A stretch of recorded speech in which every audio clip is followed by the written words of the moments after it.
পানি মেলা কষ্ট গো আঙ্গ বাইতে কেক বুক হয়েছে বাইতে ইয়ে না থাকি তো ইয়ে না থাকি যেন তো খাবা মুড়ি টুরিদের ইয়াদের হ্যাঁ আজ 3 দিন না 7 দিন আজ 6 দিন হ্যাঁ মোর না বিরিয়ানি দিছে হইলা 2 দিন আর কালকে রাইতে বিরিয়ানি দিছে আর এবারে অনেক সিয়া মুড়িদের বিদ্যুৎ নাই কাল্লা জেনারেটর জ্বালাইছে আর পরশু দিনে জেনারেটর জ্বালাইছিল হ্যাঁ ঘরে তো কি মশাই হয়ে গেছি অন তো ঘর বাই কি ঘরের সব গেছে গই কিছু নেই সব গেছে গই ঘরে তো ব্যাগ গেছে গই হ্যাঁ না না এটা তো জানি না ঘরের খাট পালং কাপড় সোফা আলমারি শোকেস সব চলে গেছে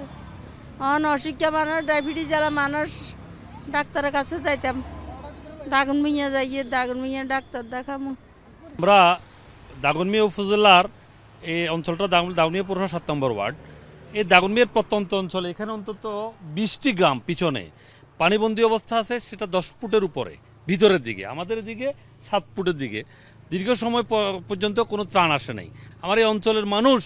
অত্যন্ত কষ্ট করতেছে আমরা ব্যক্তি উদ্যোগে একটা নৌকা সংগ্রহ করেছি ওই অঞ্চলের মানুষদেরকে যতটুকু সম্ভব আমরা তাদেরকে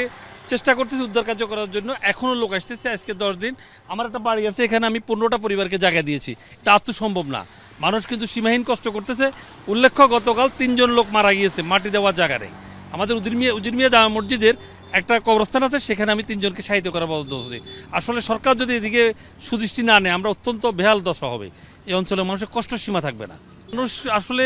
উপরে আল্লাহর উপর ভরসা করে আছে আসলে যেহেতু বর্তমানে এদের দেখার মতো কোনো সরকার নাই কোনো ব্যবস্থা নাই কোনো জনপ্রতিনিধি নেই কেউই নেই এই মানুষকে সাধারণ কিছু যুবক যারা আছে তারা সহোদ্যোগে তাদেরকে উদ্ধার করে আনছে না উদ্ধার কাজ কোনো টোটালি সম্ভব হচ্ছে না আর অনেকে এখান থেকে চলে যায় ভিতরে কেউ যায় না ভিতরে কিন্তু 10-20টা গ্রামের মানুষ খুব কষ্ট করতেছে।